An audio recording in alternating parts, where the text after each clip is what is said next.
Essa semana a gente teve ontem uma palestra com o Tião Rocha, né, que está disponível no YouTube. O Tião Rocha é um grande influenciador, ele é astrólogo, a louca. Como é o nome? Astrônomo? Antropólogo e Ah, educador, tá. astrólogo, doida. Enfim, e ele estava ontem aqui no cursinho. Amanhã vai ter o Rafael Cavanelli, que é um cara poeta, escritor, ele sempre está nos slams, então ele escreve poesia marginal. É muito legal vocês trocarem uma ideia com ele amanhã. Porque assim, né, gente, o conteúdo que é passado no cursinho, ele não é só um conteúdo que você vai usar no vestibular, no Enem, ele é um conteúdo que você vai usar na vida. Então, tudo é muito importante ser absorvido, trocar ideia, tirar, tirar as dúvidas, perguntar. O Diego tem muita propriedade de tudo que ele fala, é um excelente profissional, uma pessoa maravilhosa, um grande amigo. Se vocês estiverem com dúvida, enche o saco dele e pergunta. Ele não responde no WhatsApp? Não responde no WhatsApp, mas ele posta meme o dia inteiro. Vai no meme aleatório dele e fala, Diego, então, eu tô com dúvida nisso, nisso, nisso. Pronto, é isso. É, é isso, Diego. Muito obrigada pela participação. Você é incrível. E obrigada mesmo. Eu sei que acho que os professores também estão com saudade do presencial, tanto quanto a gente, mas, né, temos que paciência. E é isso, Diego, fica à vontade, a aula é toda sua. Bem-vindo. Boa noite, povo. Saudade aí, Boa Bia, noite. Lari. Tô vendo a galera aí. Felipe, Gabriel, Vivi. Boa noite, gente. Quem não me conhece ainda, não sei se é o caso, Boa. mas eu sou o Diego, né? Professor aí de Química, de Física. Lá do Simonini, esse é o terceiro ano que eu tô lá. Muito feliz, adoro a galera de lá. O tema da aula de hoje é sobre física atômica e física nuclear, que é a matéria que o terceiro ano tá vendo agora. Por isso que eu escolhi esse tema. Eu até ia falar sobre outro tema, se eu tivesse outra oportunidade, mas como é um tema bem complicado, e assim, complicado porque ele não é tão comum, né? A gente ouve falar muito da física clássica, de Newton, de, de toda essa questão aí da mecânica, mas a gente ouve falar muito pouco de quântica, de física nuclear, e a gente é bombardeado com isso o tempo inteiro na internet aí, né? Na TV, séries estão sendo lançadas aí com esse tema. Ano passado lançaram Chernobyl, né? Esse ano lançaram Radioactive, aí, a história da Marie Curie. Então, é um tema que muitas pessoas pouco sabem, mas ouvem muito, né? Então, é legal a gente conversar um pouquinho. É só o básico hoje eu vou colocar o básico, mas para a gente também ter uma noção e não falar besteira quando a gente estiver falando de física atômica, de física nuclear, qual que é a diferença, se existe diferença, a diferença é muito grande. Então, a ideia da aula é essa, tá? Como eu disse, ela é dividida em duas partes, a parte de física atômica e a parte de física nuclear. Minha ideia não é demorar muito. Se eu ver que vai se estender demais, demais, demais, aí eu converso aí com a Mari, a gente marca outro dia, eu falo outro dia da física nuclear, tá? Só para não ficar muita coisa. Mas a minha ideia é no máximo 1 hora aí, vamos ver se a gente consegue. Agora é 7:03, né? Se eu perceber que está estendendo demais, aí eu corto. Beleza, galera? Vamos lá então, eu vou compartilhar a tela aqui. Deixa eu abrir primeiro a apresentação. Devia ter feito isso, né? Enquanto eu estava falando aqui igual um. Mas eu vou abrir a apresentação. Eu tô no PC, ele tá meio lento aqui, mas a gente consegue. Então, galera. Oi? Alguém perguntou alguma coisa? Não, né? Eu vou ligar o mic sem querer. Ah, tá. Beleza. Qualquer coisa, galera, ó, se vocês tiverem dúvida aí, pode me interromper, tá? Como eu vou compartilhar a tela aqui, eu vou tentar fazer um esquema aqui que a Mari falou, que eu tentei pelo celular, mas na microfonia e tal, aí eu vou tentar dividindo a tela aí em duas. Vou ver se vai dar certo. Coloca o fone no celular, Diego, porque aí se você tiver. Eita, se você ficar sem fone no celular, vai dar aquele eco chato. Aí você Então, coloca o fone microfonia. no celular e fica escutando pelo computador. Aí, quando você quiser olhar o chat, é só olhar no celular. Perfeito, já vou fazer isso agora já.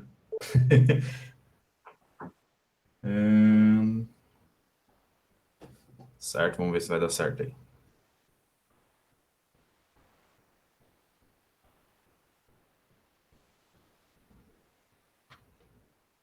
Foi. Valeu, Mari. Obrigado. É nóis. Bora lá, Diego. Eu tô até empolgada. Eu vou ficar até E esse é um tema muito top, galera. Vocês vão ver que eu falo pra caramba quando é com ele, me interrompe, tá? Se eu me empolgar aí, vocês também, qualquer dúvida, porque é um tema muito interessante aí de conversar, principalmente quando entra na parte aí de física nuclear. Então pode perguntar, beleza? Vamos lá. Apresentar. Tela inteira.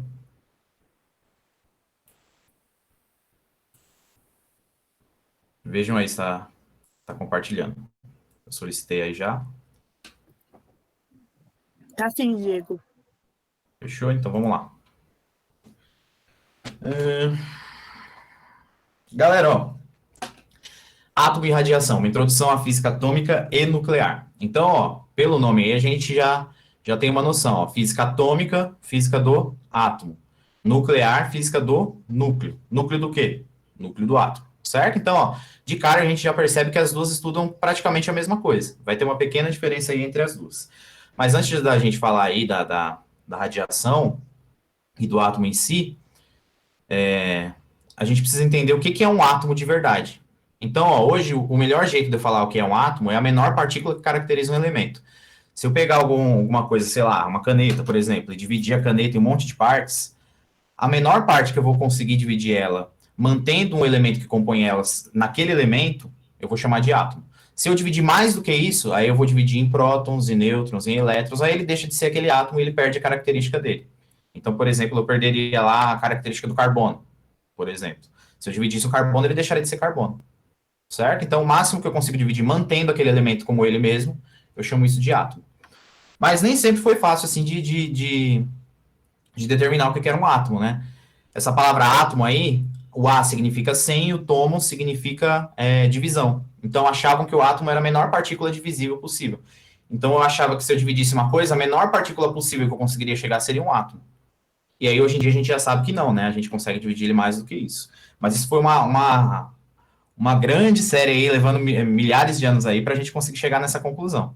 A gente tem alguns modelos atômicos. O que é um modelo atômico? Ele serve para representar o átomo, não que o átomo seja exatamente dessa forma. Por que, professor, então, eles representam desse jeito? Porque a gente supõe que ele esteja desse jeito pelo jeito que ele se comporta. É igual se eu pegar, sei lá, colocar um relógio dentro de uma caixa, fechar essa caixa, uma caixa de sapato. Eu não vou conseguir ver o que tem lá dentro. Mas chacoalhando, eu tô vendo, esse barulho é um barulho de metal. Beleza, eu cheguei mais perto, consegui ouvir lá melhor. Percebi que tem um ponteiro. Então, através dessas observações, eu vou deduzindo que possa ser um relógio. Pode ser que eu abra a caixa e não seja um relógio exatamente igual eu imaginei. Imaginei um relógio prata, tal.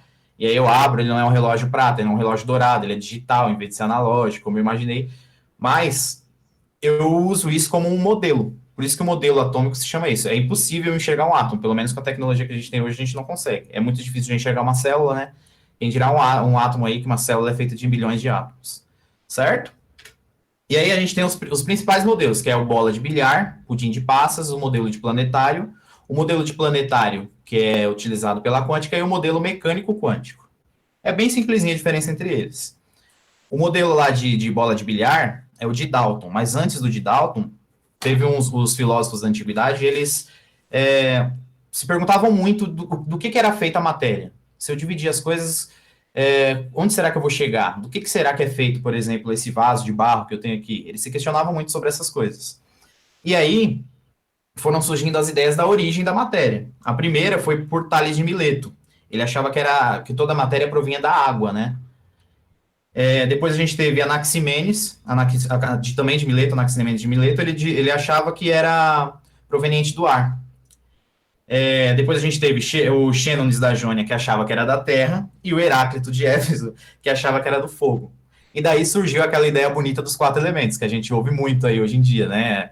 Que é usado aí por a galera aí do tarólogo, pessoal de astrologia, né? Usa muito essa questão aí dos elementos. Mas foi uma ideia que surgiu lá na Grécia Antiga, certo? E aí depois a gente tem Empédocles, que começou a acreditar que tudo vinha desses 4 elementos, e não deles separados. Então ele achava que o universo era composto por causa de água, ar, terra e fogo. E aí ele achava que tudo vinha disso. Então, por exemplo, do que a lama é feita? A lama é feita de uma mistura de água e de terra. Do que o fogo é feito? Do que Fogo não, fogo era uma das principais, né? Do que a lava é feita? Ela é feita de terra e fogo. Então ele achava que tudo era uma mistura desses 4 elementos.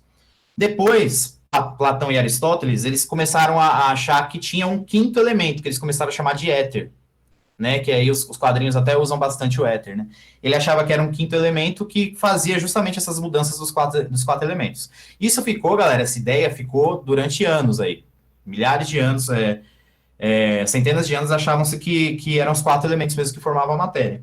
Depois, bem mais para frente, Leucipo e Demócrito chegaram com a ideia do átomo. A ideia de ser uma partículazinha, certo? E aí lá, ó o tempo depois, mais de 2 milênios aí, que Dalton sugeriu a ideia do átomo indivisível, que é o da bolinha de bilhar. E ele chegou, né, nesse modelo fazendo experimento químico. Ele percebeu que, dependendo da quantidade de elementos que eu misturava, eu formava uma quantidade diferente. Isso dava por quê? Porque eu tinha átomos diferentes, partículas diferentes. Então ele chegou na ideia do átomo indivisível.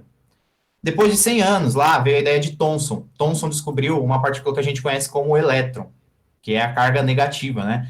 Ele descobriu o elétron e aí ele fez o modelo de pudim de passas, o famosinho modelo aí de pudim de passas, que ele imaginou, pensa num pudim, um pudim lá branquinho, cheio de uva passa dentro. E aí ele achava que esse modelo era assim, eu tinha um átomo, a parte do pudim era uma parte positiva bem grandona, e cada uva passa era um elétron. Então eu tinha um monte de elétrons espalhados pelo pudim lá, que seria o átomo. E aí, ó, essa ideia de Thomson perdurou até chegar lá em 1911, Rutherford descobri que o átomo tinha um núcleo, e que em volta desse núcleo tinha vários espaços vazios. Rutherford descobriu isso colocando radiação lá e colocando uma folha no fundo.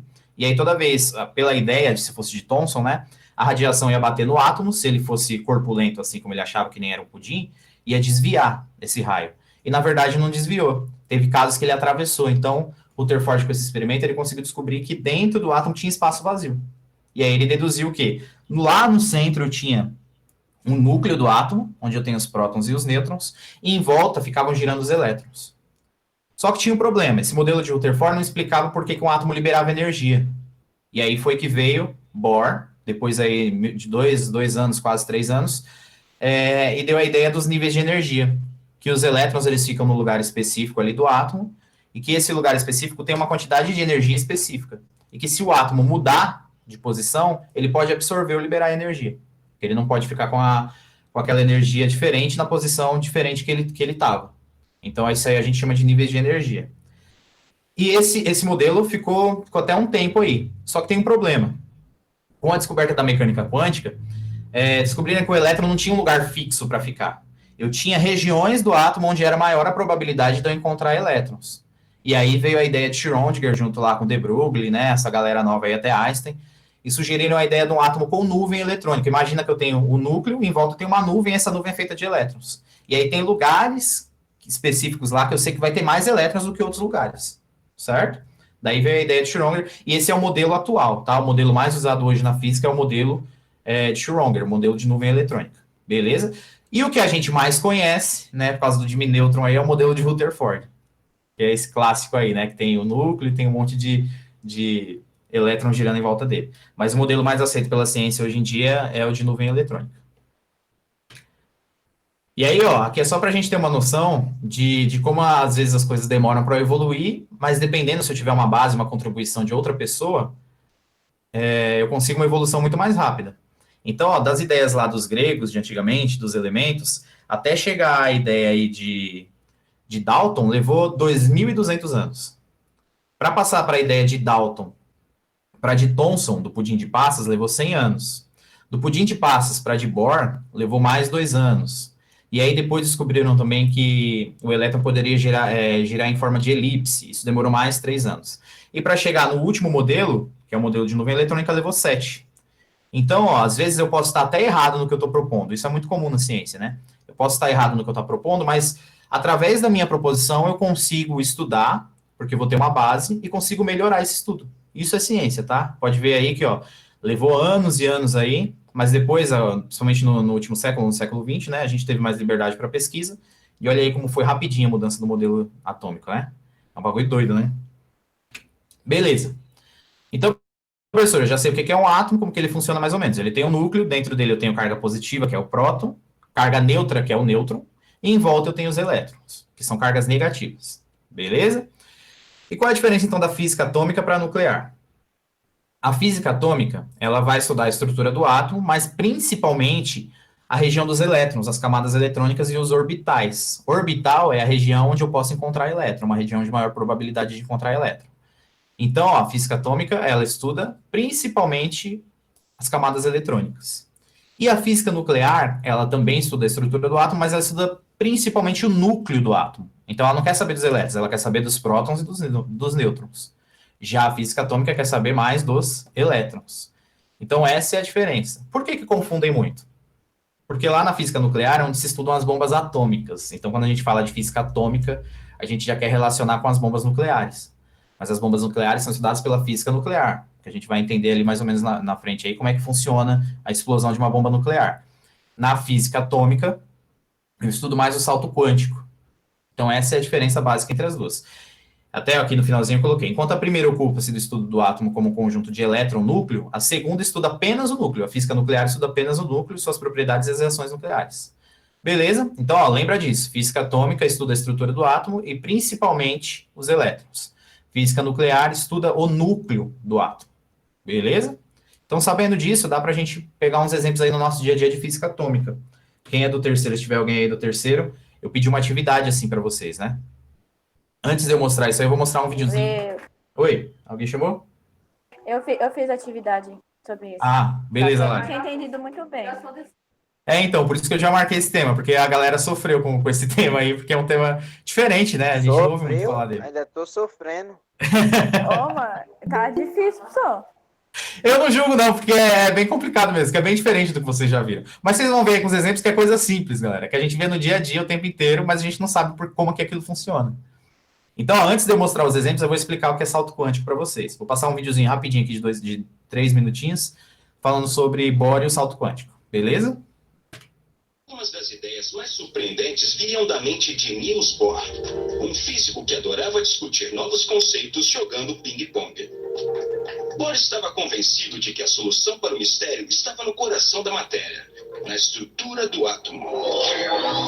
Ele achava que os átomos pareciam pequenos sistemas solares, com partículas ainda menores, chamadas elétrons, orbitando em volta de um núcleo, da mesma forma que os planetas giram em torno do Sol. Mas Bohr propôs que, diferente do sistema solar, os elétrons não podiam se mover em uma órbita qualquer. Apenas determinadas órbitas eram permitidas. Ele teve uma ideia espantosa e completamente antifísica. Aqueles eram estados específicos, órbitas fixas que os elétrons podiam descrever. E só essas órbitas. Bohr afirmou que quando um átomo é aquecido, seus elétrons ficam agitados e pulam de uma órbita fixa para outra. Cada salto para baixo emite energia na forma de luz, em comprimentos de onda muito específicos. E por isso, os átomos produzem cores muito específicas. É daí que tiramos a expressão salto quântico. Se não fosse pelo salto quântico, teríamos um borrão de cor saindo de um átomo quando ele se agitasse ou sossegasse. Mas não é isso que vemos no laboratório. Vemos vermelhos e verdes muito definidos. O salto quântico é a origem e o autor dessa cor definida.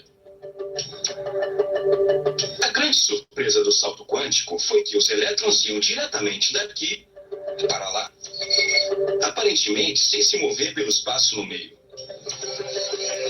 É como se, de repente, Marte sumisse de sua órbita e aparecesse na órbita de Júpiter.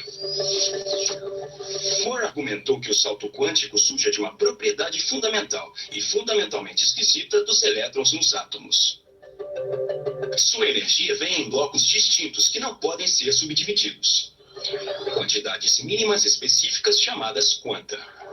É por isso que existem órbitas específicas distintas que os elétrons podem ocupar. Um elétron tem que estar aqui ou ali, e em nenhum outro lugar no meio. Isso é diferente de tudo que conhecemos na vida cotidiana. Por mais misterioso que parecesse, logo as provas se acumularam, mostrando que Bohr estava certo. Os elétrons seguiam um conjunto de regras diferentes dos planetas e das bolas de ping-pong. A descoberta de Bohr foi um divisor de água. O salto quântico de águas. Com essa nova imagem do átomo, Bohr e seus colegas se viram em rota de colisão com as leis reconhecidas da física. Top, né, mano? Eu sei que se alguém falou aí, professor, eu não entendi nada, a gente vai explicar, tá? Mas, galera, ó, se vocês olharem, eu tenho aí um átomo, certo? E aí, ó, o meu elétron, ele vai receber energia, ele vai absorver energia.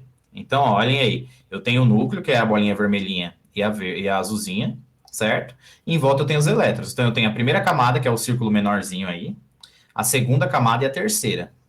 Aí, o que vai acontecer? Na terceira eu não tenho elétrons, mas eu vou receber uma energia, e esse elétron vai absorver essa energia porque ela é um valor específico para ele. E aí ele vai receber essa energia, quando ele receber essa energia, ele não vai conseguir ficar nessa camada, ele vai para a camada mais externa, mais para longe, para o círculo maior. Quando ele se desloca, ele realiza o salto quântico, mas esse salto quântico é simplesmente instantâneo, ele passa para outra, ele não atravessa esse percurso aí, ele passa direto para a última camada. Só que, quando essa energia é absorvida, quando essa energia absorvida ela cessa, o átomo retorna para o lugar dele de origem, para o estado fundamental. E aí, quando ele retorna, ele não consegue ficar com essa energia, porque essa energia não é permitida ali no orbital que ele está. Então, ele libera essa energia depois que ele volta para o lugar dele. Esse estado aí que ele recebeu energia é muito engraçado, tá? Não estranhe não, mas é assim que chamam. A gente chama aí de estado excitado do elétron, estado de excitação do elétron. É estranho por quê? Porque a gente está acostumado a ouvir esse tipo de coisa. Mas o elétron, ele fica excitado quando ele recebe energia, certo? Então, por que eu digo que ele está excitado? Porque ele está empolgadão lá, recebeu energia a mais. Só que esse estado de excitação, ele é temporário, ele não é fixo. E aí, quando ele volta para o lugar dele, ele libera essa energia, e essa energia pode ser liberada de várias formas. No caso aqui que a gente vai começar a estudar, essa energia vai ser liberada na forma de luz, de fóton, que a gente chama aí, que é a partícula de luz. Ele libera o fóton. E aí, dependendo da quantidade aí de energia que ele libera, essa energia vai ter um comprimento de onda específico, que vai gerar uma cor específica. Beleza, professor, o que isso influencia na minha vida? Em várias e várias situações. Vocês vão ver aí que eu coloquei várias aí. Mas é importante lembrar que elas acontecem por causa desse salto quântico. Então, ó, eu tô lá, tô no nível 2. Recebi energia, opa, fui pro nível 3. Só que essa energia aí eu não consigo segurar ela por muito tempo. Então, eu libero ela e volto pro nível 2. Beleza? Dá para entender mais ou menos o salto quântico? Tem sempre aí uns coach do demônio que gosta de usar esse termo quântico aí, o termo salto quântico, para dizer, vai dar um salto quântico na sua vida. Acho que Bohr se reviraria no caixão ouvindo um bagulho desse. Porque estão usando um termo científico para um bagulho nada a ver, não, nada a ver. Quântica, galera, por que eu chamo de salto quântico? Porque essa energia absorvida e liberada é uma energia muito específica, e a gente chama essa energia de quanta. Daí que vem física quântica, certo? Que é a física lá das partículas pequenininhas. E aí, ó, esse salto quântico, a gente também chama ele de transição eletrônica. É o nome mais usado, principalmente na química se usa transição eletrônica. A física usa mais salto quântico, né? Mas os dois nomes estão corretos, beleza? É quando eu absorvo energia, mudo aí de camada, libero energia e volto para o meu estado fundamental. Eu saio do estado de excitação e volto para o estado fundamental. De boa? Beleza? Onde eu uso isso, professor? Primeiro exemplo aí, ó, os fogos de artifício. Eu, quando era pequeno, o que eu imaginava? Que cada fogos de artifício aí tinha uma cor diferente, porque colocavam corante neles. Então, o azul tá com um monte de corante azul, o vermelho tá com um monte de corante vermelho. E, na verdade, não é isso. É a pólvora misturada com um elemento químico, e esse elemento químico, quando queima, acontece lá nos átomos o salto quântico, e aí ele libera uma energia específica. Cada elemento químico libera uma energia específica diferente. E essa energia gera uma cor diferente. Olha que bagulho da hora. E aí, ó, eu tenho exemplos aí do teste de chama. Quem é do terceiro A aí do ano passado vai lembrar, virou até um meme. A gente fez o teste de chama na escola. Sim. Ai, Gabi, só quem viveu sabe. Só quem viveu sabe. Só quem viveu sabe, Gabi. E aí, a gente pega o elemento e coloca na chama e ele libera uma cor específica. Com o terceiro A do ano passado, eu deixei livre pro pessoal brincar lá. Eles misturaram um monte de elemento e aí deu um pipoco mó forte lá. Claro, não aconteceu nada, ninguém se queimou, graças ao universo, mas dá um susto. Aí no vídeo faz barulho, até fizeram um meme e colocaram Michael Jackson, depois eu me rachei desse meme, foi até a Rebeca que fez, né?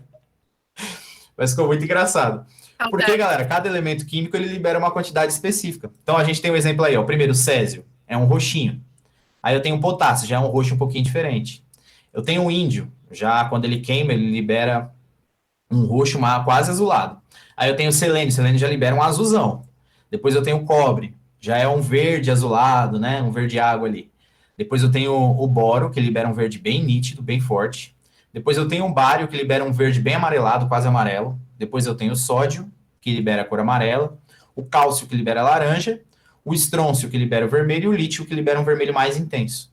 Então, tá vendo? Cada um libera uma energia numa frequência de onda específica. Então, por isso que eu tenho fogos de artifício de várias cores. Sempre quando eu quiser lá fazer, por exemplo, um fogo de artifício verde, eu tenho que colocar cobre, boro ou bário, certo? Ou um elemento que a hora que ele queimar, ele libere a energia aí na frequência de luz verde, certo? Não adianta eu querer colocar lá lítio e querer que a cor fique verde, não vai ficar, beleza? Então essa aí é uma aplicação da física atômica no nosso dia a dia. Acontece no salto quântico quando explode no ano novo lá a gente vê muito isso, né? A aplicação aí do dia a dia. Quando a gente tem explosão de fogos de artifício, a gente tem aí a realização do salto quântico, no nível quântico, no nível lá dos elétrons. Outro exemplo, fluorescência. Esse aqui eu amo, eu acho que a galera curte muito aí também, né? Materiais fluorescentes. O que é a fluorescência? Eu tenho lá a lâmpada de luz negra, que vocês já devem ter ouvido falar, embalada tem muito disso, né? A lâmpada de luz negra ela emite uma radiação fraca, essa radiação é absorvida pelo elétron, o elétron realiza salto quântico. E aí, quando ele volta para o lugar dele, ele libera energia na forma de luz, essas luzes bonitas aí que a gente enxerga, certo? Isso acontece com qualquer material? Não, tem que ser um material fluorescente, certo? E tem que ser com luz negra. Essa é a diferença da fluorescência. A fluorescência, ela só brilha enquanto eu tiver radiação sendo emitida para o elétron realizar o salto quântico. Quando eu desligo a luz negra, quando eu cesso a radiação, ele para de brilhar, certo? Então, essa é a fluorescência. Ele brilha enquanto tiver radiação sendo emitida. Se não tiver radiação sendo emitida, aí deu ruim, ele para de brilhar. Beleza? Mas, professor, como que funciona uma lâmpada de luz negra? Eu não entendo muito bem como é que ela funciona. Ela é praticamente idêntica à lâmpada fluorescente normal, aquela que a gente está acostumado, aquela que tem, inclusive, lá na escola. Qual a diferença dela? Se a gente olhar aí na estrutura, ó, dentro dela, eu vou ter uma mistura de argônio, que é um gás inerte, ele não vai reagir com nada. Eu tenho vapor de mercúrio, e eu tenho o vidro revestido com fósforo.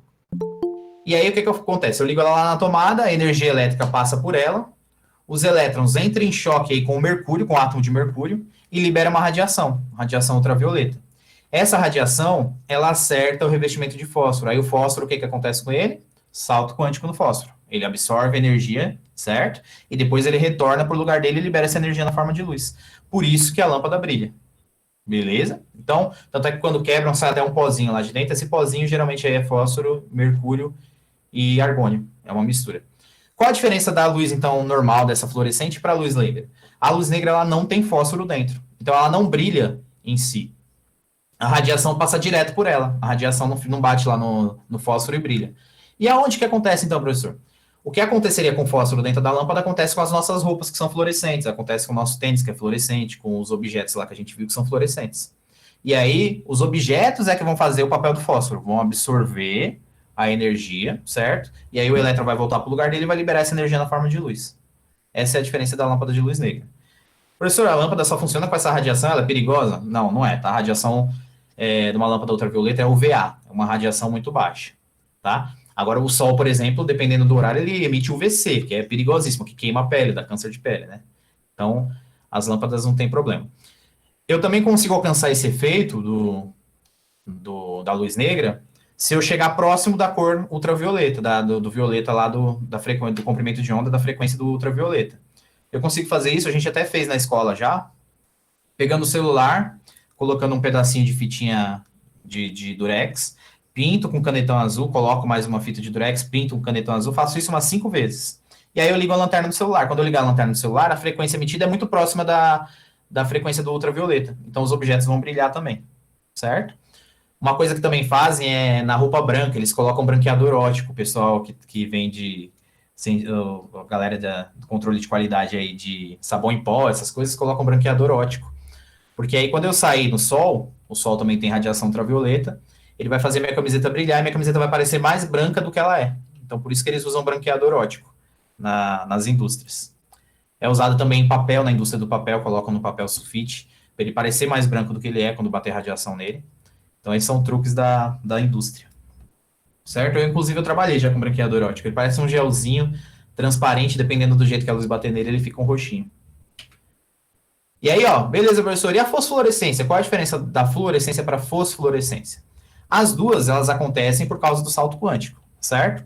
A diferença da fosforescência é que ela libera essa energia absorvida pelos átomos bem mais lentamente. Então, demora minutos até horas para ele parar de emitir essas partículas de luz. Então, o objeto fosforescente, ele brilha mesmo sem a luz negra.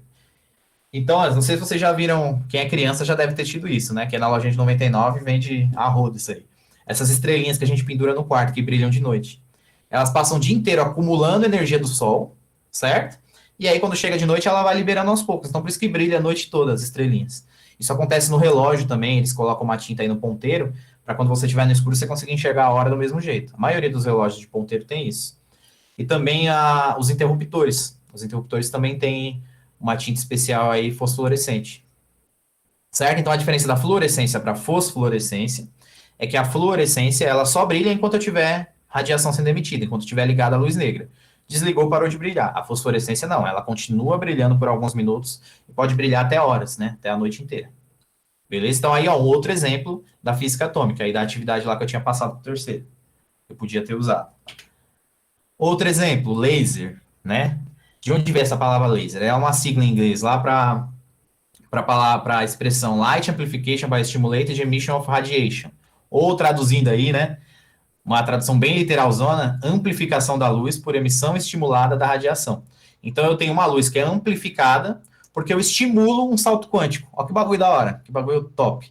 Eu pego lá um material específico, coloco o elétron lá em estado de excitação, dou um cheirinho nele, um beijinho nele, mentira. Eu vou lá e forneço energia radioativa para ele, uma radiação baixa, para fazer com que o elétron realize o salto quântico. Só que isso acontece, galera, de uma única vez só. É uma rajada de salto quântico que acontece. E aí, como o elétron volta, todos os elétrons voltam juntos, é uma rajada de luz que é liberada. E aí a única coisa que tem que fazer é lá na pontinha do laser colocar um colimador. O que é um colimador? Ele vai pegar todas essas partículas de luz e colocar para uma direção só, orientadas para um único sentido.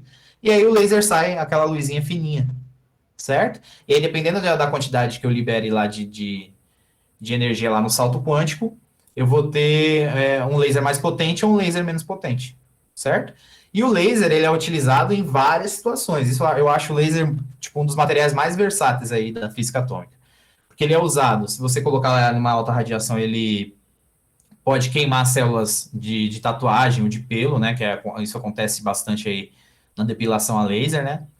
Se for um laser fraco, eu posso usar ele para ler código de barra. Eu coloco lá o laser no código de barra, o que vai acontecer? A gente aprendeu na última aula que eu dei aqui, né, que a cor preta, ela absorve todas as radiações, e a cor branca devolve todas.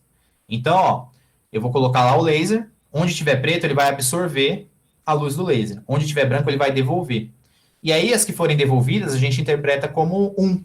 E onde não foi absorvido, a gente interpreta como 0. E aí, como é esse de 1 e 0 aí, o que a gente lembra? Código binário, certo? E aí, com o código binário específico do código de barras aí, eu tenho toda a descrição do produto, o valor dele, o dia que ele chegou na loja, a hora que ele está saindo, tudo isso só com código de barras, certo? E o laser também é usado aí em indústrias para construir carro, que ele corta aquelas chapas metálicas. Ele é usado por astrônomos, né, para a gente se basear e usar a gente chama de lâmpada padrão na astronomia, né, quando a gente quer saber o brilho, então a gente usa um brilho de um laser que a gente já sabe quanto que vale, e aí tem uma noção mais ou menos quanto que vale o brilho daquela estrela. Ou mesmo só para usar para apontar, né, os lasers verdes aí, que eles costumam fazer com uma liberação maior de energia, eles chegam mais longe, né? Então eles usam esse laser aí para fazer apontamentos no céu também. Tem várias e várias aplicações do laser. É utilizado para drive de CD, drive de DVD, né? Para 1000 coisas. O laser eu acho muito top, o laser. Ei, tá de boa, galera? Tô falando mais que a nega do leite aí, mas tá tranquilo? Sim? Vou continuar, hein? Tranquilo. O efeito fotoelétrico. Todo mundo tem medo do efeito fotoelétrico, ele parece ser muito complicado. Mas não é não, galera. Claro que a tese é complicadíssima, né? Tanto é que o cara que conseguiu explicar o efeito fotoelétrico ganhou um prêmio Nobel por causa disso, que foi o nosso topzera aí da física, o Einstein. Todo mundo acha que o Einstein ganhou o prêmio Nobel dele por causa da relatividade, mas ele ganhou por causa do efeito fotoelétrico. Porque era um efeito que, por exemplo, o Hertz observava, mas ele não conseguia explicar por que isso acontecia. Ele jogava uma radiação de alta frequência em cima de uma placa de metal. E essa placa de metal liberava elétrons, produzia energia elétrica. Então, olha que bagulho louco. Luz está produzindo energia elétrica. Uma luz que está batendo em cima de uma chapa metálica. E ninguém sabia explicar isso. E aí Einstein explicou. Ele explicou que a luz, nesse caso, ela vai se comportar como partícula e não como onda eletromagnética. A gente até viu isso na outra aula, né? E aí a luz, o que acontece? Ela toma o lugar do elétron com aquela energia específica, aquele pacote de luz, e aí o elétron pode ser liberado. Isso aí é usado muito no nosso dia a dia. É usado para sensor de flash, de câmera, é usado em porta de shopping, é usado em poste, quando a luz acende automática por causa do horário. Ou aquelas luzes que a gente passa perto e ela acende, também é por causa do efeito fotoelétrico. Catraca de metrô usa o efeito fotoelétrico. Sensor de carro, aquele sensor de ré, né? Quando a gente vai dar ré lá, ele começa a apitar quando chega próximo, efeito fotoelétrico. Tudo isso é pelo efeito fotoelétrico, certo? Então, isso aqui é muito utilizado. Os celulares usam efeito fotoelétrico também. É muito utilizado aí na tecnologia moderna. Beleza? Tem até um exemplo aqui, eu mostrei para vocês da outra vez, eu não sei se eu mostrei, acho que eu mostrei, né? Um simulador aqui do FET de efeito fotoelétrico. Não sei se ele vai abrir aqui. Tá de palhaçada, não quer abrir. Mas eu mostrei para vocês o simulador do efeito fotoelétrico da outra vez. Eu tenho radiação incendida sobre uma placa, tem que ser uma radiação alta, tá? Então, geralmente é do ultravioleta para frente. O ultravioleta tem uma quantidade muito grande de energia, essa energia arranca elétrons de uma placa. Beleza? Tem até aqui, ó, luz incidente, bate no metal, elétrons emitidos. Esse desenho aí da direita aí, no finalzinho da página. Beleza? Mais um exemplo aí de aplicação da física atômica, né? Porta de shopping, sensor de câmera, celular, luzes automáticas, painel solar, todos eles utilizam o efeito fotoelétrico. E aí, ó, o último exemplo aí da física atômica são os raios-x, que a gente ouve muito falar, né? Mas é meio complicado saber o que é, né? O que é o raio-x? E ele tem esse nome justamente por causa disso, porque esse cara aí, o Wilhelm Conrad Röntgen, ele percebeu que quando ele pegava lá um cátodo aquecido e jogava elétrons desse cátodo contra um ânodo metálico, saía um raio que ele não sabia o que era, uma radiação específica que ele não sabia determinar o que era. E quando essa radiação era colocada sobre algum objeto, se colocasse um objeto fluorescente por trás, ele brilhava. Ou se eu colocasse uma chapa, a chapa era marcada por esse raio. E esse raio, ele atravessava objetos menos densos e não atravessava objetos densos. Tá aí, ó, a mão do Röntgen, até com o anelzão aí ostentando. Da primeira chapa que ele fez com raio-x, certo? E aí ele chamou de raio-x, porque na matemática, quando eu não sei o que é uma coisa, eu chamo ela de x, não é? É o famoso descobrir o x aí. Então ele tem esse nome raio-x, porque ele não sabia que raio que era. Então ele denominou de raio-x por conta disso, certo? Na época, achavam que isso aí era uma radiação que vinha do núcleo do átomo. Tanto é que a unidade de medida para medir radiação é Röntgen, por causa disso, certo? Depois, mais para frente, descobriram que o raio-x é um fenômeno que não acontece no núcleo do átomo, ele acontece pelo salto quântico, acontece nos elétrons, certo? Então ele deixou lá de ser considerado na física nuclear para ser considerado na física atômica, beleza? Então a gente tem que tomar cuidado. É uma radiação? É uma radiação, mas não é uma radiação do nível nuclear, certo? É uma radiação que acontece por causa do salto quântico. Beleza? Continuando aí. Física nuclear agora. Então a gente vai parar de falar dos elétrons e vai falar um pouquinho do núcleo da radioatividade. Ó, o que está acontecendo aí? Ó? Eu tenho uma bolinha bem maciça, bem grande, está liberando uma radiação, uma onda, né? E umas partículas com ela. Isso, basicamente, galera, é a radioatividade. É quando eu tenho um átomo que é muito pesado, um núcleo que é tão pesado que ele não consegue ficar estável. Então, o que ele tem que fazer? Ele tem que jogar um pouquinho do excesso para fora.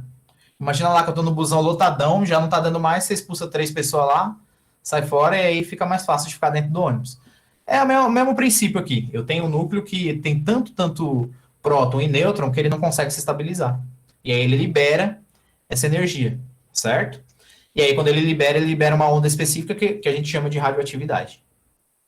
Então, ó, o que é a radioatividade? É a propriedade que os núcleos instáveis... O que é um núcleo instável? É um núcleo que não está conseguindo se manter, não está conseguindo manter sua estrutura. é a propriedade dos núcleos instáveis que possuem de emitir partículas e radiações eletromagnéticas para se tornarem estáveis. A radioatividade natural ocorre geralmente com os átomos de números atômicos maiores do que 82, certo?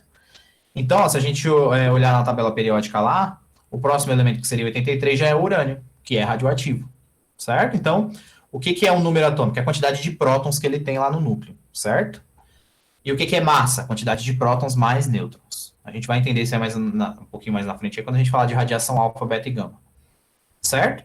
Então, ó, a radioatividade, ela geralmente, não é regra, tá? Mas ela geralmente acontece com elementos maiores, com número atômico maior que 82. A emissão de partículas faz com que o átomo radioativo de determinado elemento químico se transforme em um átomo totalmente diferente. Mano, isso é muito, muito, muito top, velho. Isso aqui é... Eu acho isso aqui o ápice do universo, velho. Eu tenho um elemento pesado lá, que de repente ele se quebra e forma dois elementos totalmente diferentes. Isso é muito, muito top. Vocês vão aprender, ver aí na frente que o nome disso é fissão nuclear. Fissão é quebrar, fissionar, né? Dividir. Então eu tenho um átomo, o átomo se divide. Olha que bagulho top, velho. Eu tenho um átomo e ele transforma em dois totalmente diferentes. Isso aqui é o que todo alquimista queria fazer, né? Só que ele queria fazer o processo inverso. Ele queria pegar lá átomos de carbono e transformar em ouro, né? Mas o princípio é o mesmo. Isso acontece inversamente, de forma natural. E aí, galera, toda reação que acontece dentro do núcleo do átomo, eu chamo ela de reação nuclear. Beleza? Então, quando eu falar reação, esse nome nuclear, a gente acha que, nossa, de onde será que veio? É por causa do núcleo do átomo. Tá? O nome é específico mesmo, é reação nuclear, porque acontece no núcleo de um átomo. Beleza? De onde veio toda essa história da radiação? Então, a gente viu lá nos raios-x, né? Como que o Röntgen descobriu o raio-x? Através da ampola de Crookes, que é esse desenho que está aí, ó. A ampola é um vidrão, certo? E aí eu tenho um cátodo e um ânodo, o cátodo é negativo, o ânodo positivo. E aí libera energia elétrica. A energia elétrica é acelerada lá no fundo e faz brilhar o fundo da ampola, certo? Mas não brilha o fundo todo se eu colocar algum anteparo na frente. No caso aí, ele tem uma cruzinha que ele coloca na frente, e a cruzinha forma uma sombra lá na frente, significando que esse brilho acontece por causa do feixe de elétrons, certo? Então, aqui tem uma foto mais ou menos como é que funciona. Que bonitão que é. Joga uma renca de elétrons, o elétron é acelerado lá no fundo da ampola e ele brilha, certo? Por conta da aceleração. Isso acontece também com a maioria dos objetos estelares, certo? Por isso que a maioria deles brilha. Beleza, então ele descobriu a ideia de radiação, começou aí com os raios-x, né? Depois a gente viu aí que estava errado, que ele não é uma reação nuclear. Mas foi importantíssimo para as pesquisas continuarem. E aí, ó, em 1896, acidentalmente, Becquerel descobriu a radioatividade natural. Porque ele estava estudando elementos com caráter radioativo, aí ele usou aí o sulfato duplo de potássio e uranila. E aí ele estava tentando observar essa radiação e não conseguia. Até que um dia ele estava cansado, ele pegou esse sal e enrolou ele em um monte de filme fotográfico e guardou na gaveta dele lá. Quando ele chegou no outro dia, a chapa fotográfica estava toda marcada pelo sulfato duplo de potássio e uranila. Então ele pensou assim, ué, por que ela marcou? Então deve ser porque está liberando algum tipo de radiação e essa radiação está marcando. Ele falou, a luz também faz isso. Mas como eu guardei dentro de uma gaveta escura, não tem como ser a luz. E aí ele veio com a ideia da radioatividade, tá? Não foi tão simples assim, foi por causa de um acidente, mas resumindo, ele percebeu que esse elemento sulfato duplo de potássio e uranila, ele liberava radiação. E aí, enquanto isso, um casal de cientistas, né, o Pierre e a Marie Curie, eles também estavam fazendo pesquisas semelhantes. Eles conseguiram identificar o urânio, certo? Eles descobriram que era o urânio o elemento radioativo, enquanto Becquerel também estava descobrindo a mesma coisa. Só que, além disso, o Pierre e a Marie Curie, eles pegaram várias toneladas e toneladas. Para vocês terem uma noção, para eles conseguirem isolar o polônio, eles pegaram 8 toneladas de pedra para conseguir produzir 1 grama de polônio. É um trampo do caramba. Eles sofreram bastante. Ela não era rica, né?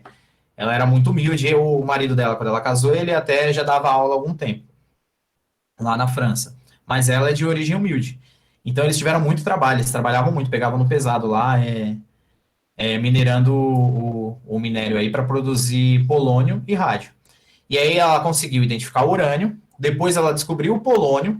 e o polônio é 400 vezes mais radioativo que o urânio. A gente está acostumado a ficar com medo do urânio, né? Urânio, radioativo. Mas o polônio é 400 vezes mais radioativo. E depois ela descobriu o rádio, que é 900 vezes mais radioativo que o urânio. Olha que bagulho louco, mano. É muita coisa, né, velho? Se a gente parar pra pensar. É muito radioativo. E na época a gente não sabia das implicações da radiação, né? Porque o que acontecia? Ela percebia que a radiação eletrificava o ar. Olha que bagulho louco, mano. O elemento radioativo passa pelo ar e tira elétrons do ar, a radiação. E era da hora que ela se orgulhava muito das pesquisas dela, porque o laboratório dela brilhava à noite, por causa da radiação do polônio e do rádio.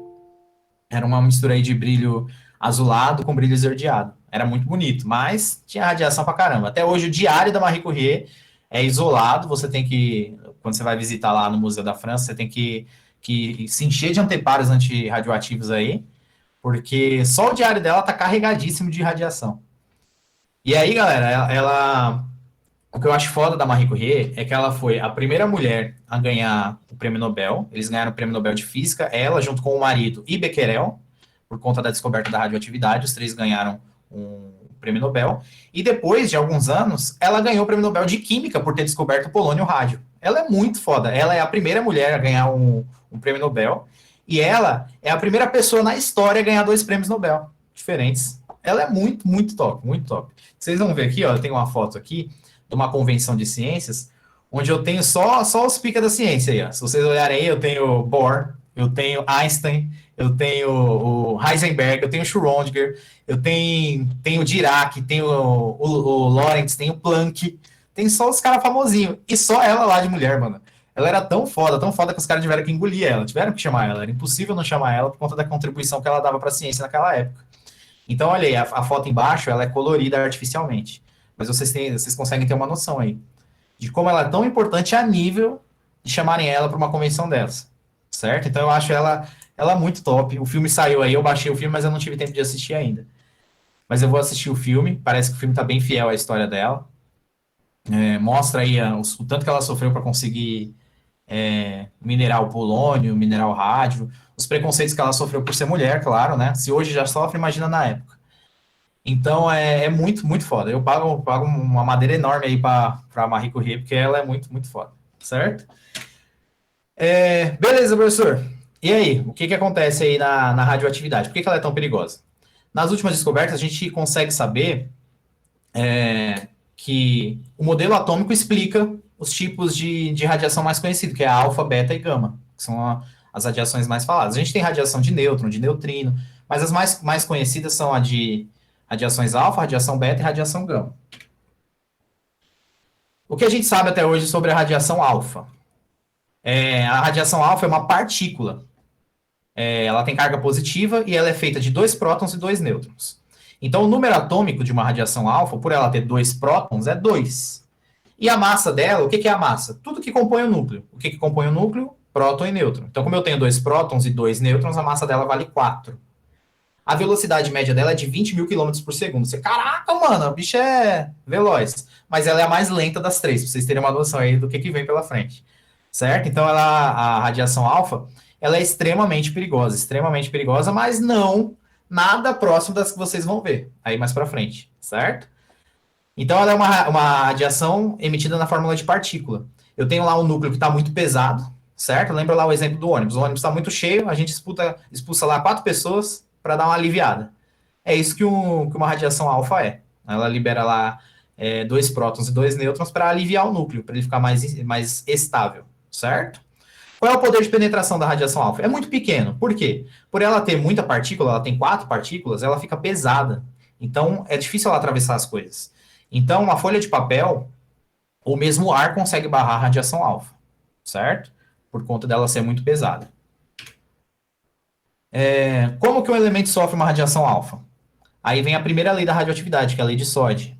Quando o núcleo emite uma partícula alfa, seu número atômico, ou seja, a quantidade de prótons dele, diminui 2 de suas unidades. E seu número de massa diminui 4 unidades. Então, vamos por lá, o urânio. O urânio 235, lá, ele tem 235 de massa e 92 de número atômico, certo? Então, ó, 92 prótons e 235 prótons mais nêutrons. Se ele sofrer uma radiação alfa, ele vai perder 2 prótons e 2 nêutrons. Então, ele vai perder 2 prótons lá no número atômico. Então, de 92, ele vai para 90. E ele vai perder 4 de massa atômica. Então, de 235, ele vai para 231 na massa. Por que ele fez isso? Por que ele diminuiu o número atômico? Para ficar mais estável, né? Porque lembra lá que eu falei, maior de 82, ó, 92 é bem maior, 10 prótons a mais, né? Ele quer se livrar desses prótons para ficar mais calmo, para ficar estável, certo? E aí ele libera a radiação alfa. Só que ó que bagulho louco, ó que bagulho topzera da galáxia aqui, ó. Eu tenho 92, que é o urânio. O número atômico, galera, a gente fala na química, que ele é o RG de um elemento químico. Então, se é 92 prótons, sempre vai ser urânio. Se for 90, já não é mais urânio, é outro elemento. Se for 91, é outro elemento. 93, outro elemento totalmente diferente. Então, ele só é urânio enquanto tiver 92 prótons. Como ele perdeu 2 prótons, ele virou outro elemento, ele virou o tório. E aí, por virar o tório, ele se transformou num elemento totalmente diferente por sofrer uma radiação alfa. Olha que bagulho top, mano. A gente chama isso aqui de transmutação radioativa. O elemento, ele se transforma num elemento totalmente diferente, porque ele perde 2 prótons. Essa é a primeira lei da radioatividade. Além da lei da primeira lei, a gente tem aí a segunda lei, que é a da emissão beta. A emissão beta ela é mais louca ainda do que a emissão alfa. Por quê? Na emissão beta, ela possui carga negativa e ela quase não tem peso, ela quase não tem massa, certo? Porque só tem o elétron, é o elétron que é expulso. E o elétron tem massa desprezível, né? O elétron ele é mais energia do que matéria. Então, por ela ser muito leve, ela consegue uma velocidade de 95% da velocidade da luz, certo? Praticamente a velocidade da luz. E ela já atravessa um papel de parede um papel de parede é ótimo. Uma folha de papel, ou até mesmo, às vezes, uma parede com uma maior facilidade, dependendo do que essa parede é feita, certo? Por que ela fica negativa, gente? Porque elétron não está no núcleo, né? Não era para ser uma reação nuclear, então. Só que o que ele faz? Ele pega um nêutron e a radiação transforma esse nêutron em um próton, um elétron e um neutrino. Olha que bagulho louco. Ele pega o nêutron e transforma em um próton, que é positivo, um elétron, que é negativo, e um neutrino. O próton, que foi transformado, fica lá no núcleo. E o elétron, ele sai, ele é expulso do núcleo. O elétron e o neutrino. Então, toda vez que um elemento sofrer radiação beta, o número atômico dele aumenta, porque o nêutron virou um próton. E ele libera uma carga negativa, um elétron. Olha que bagulho louco. Então, ó, ela, por ser só elétron, ela tem uma velocidade de 95% da luz, como eu falei para vocês, e ela é 50 a 100 vezes mais penetrante que as partículas alfas. Mas elas são detidas por 1 centímetro de alumínio ou 2 milímetros de chumbo. O chumbo é um átomo muito pesado, então é difícil de atravessar ele. Por isso que geralmente usam chumbo contra a radiação. Mas ele não é 100% eficaz. Se for uma radiação muito forte, ele não aguenta, certo? E aí, as consequências aí da segunda lei da radioatividade. Então, ela vai mudar. Lembra que eu falei que vai aumentar um próton e vai liberar um elétron? Então, ó, eu tenho um elemento aí, o 83, bismuto. O bismuto vai sofrer uma radiação beta. Ou seja, um nêutron dele vai virar um próton e vai liberar um elétron. Então, ele vai aumentar de 83 para 84. E vai ser liberado um elétron. Então, ó, aconteceu aqui uma transmutação radioativa, tá vendo? O bismuto foi transformado em polônio. Mano, é uma transformação muito, muito top. Bismuto, galera, quem assiste aí Steven Universo já viu lá bismuto, né? O que é o bismuto? É um metal que ele tem um brilho fruta-cor, que eles costumam chamar, né? Que a gente olha e vê várias cores no brilho dele. E ele se transforma no polônio, que não tem brilho nenhum, mas que de noite ele brilha numa luz azul. Totalmente diferente do bismuto. É um bagulho louco, né? Você vê que ele sofreu uma radiação, um nêutron dele só se transformou e causou essa diferença toda no átomo, certo? E aí, por último, a gente tem a topzera aí das radiações, que é a emissão gama. E não é um topzera no sentido bom, não. É no sentido ruim. Por quê? O que acontece com ela? Ela é uma radiação que ela não tem massa, ela só emite radiação eletromagnética. Ou seja, ela atravessa praticamente quase tudo, certo? Ela é da mesma natureza da luz, a gente só não consegue enxergar ela. Ela é semelhante ao raio-x, mas não é igual ao raio-x, porque ela vem do núcleo, o raio-x vem da eletrosfera. Ele não tem carga elétrica e nem massa, então ele atravessa tudo. A velocidade dessa radiação é igualzinha da luz, e o poder de penetração dela é extremamente alto. A única coisa que consegue deter ela é, no mínimo, uma placa de 5 centímetros de chumbo. De chumbo, olha isso. Então ela tem um poder penetrante muito, muito alto. Ela é a vilãzona aí, que a gente vai ver mais pra frente nos acidentes nucleares, certo? A emissão gama. E aí não existe uma lei específica para ela, por quê? Porque ela não tem massa, né? Então o átomo ele não perde massa, ele só libera a radiação. E aí, ó, o poder de penetração, resumindo aí, ó, comparando, uma folha de papel barra radiação alfa, a nossa mão barra radiação beta, e a radiação gama aí já é atravessada pelo... já consegue atravessar o papel, a nossa mão e até o aço, certo?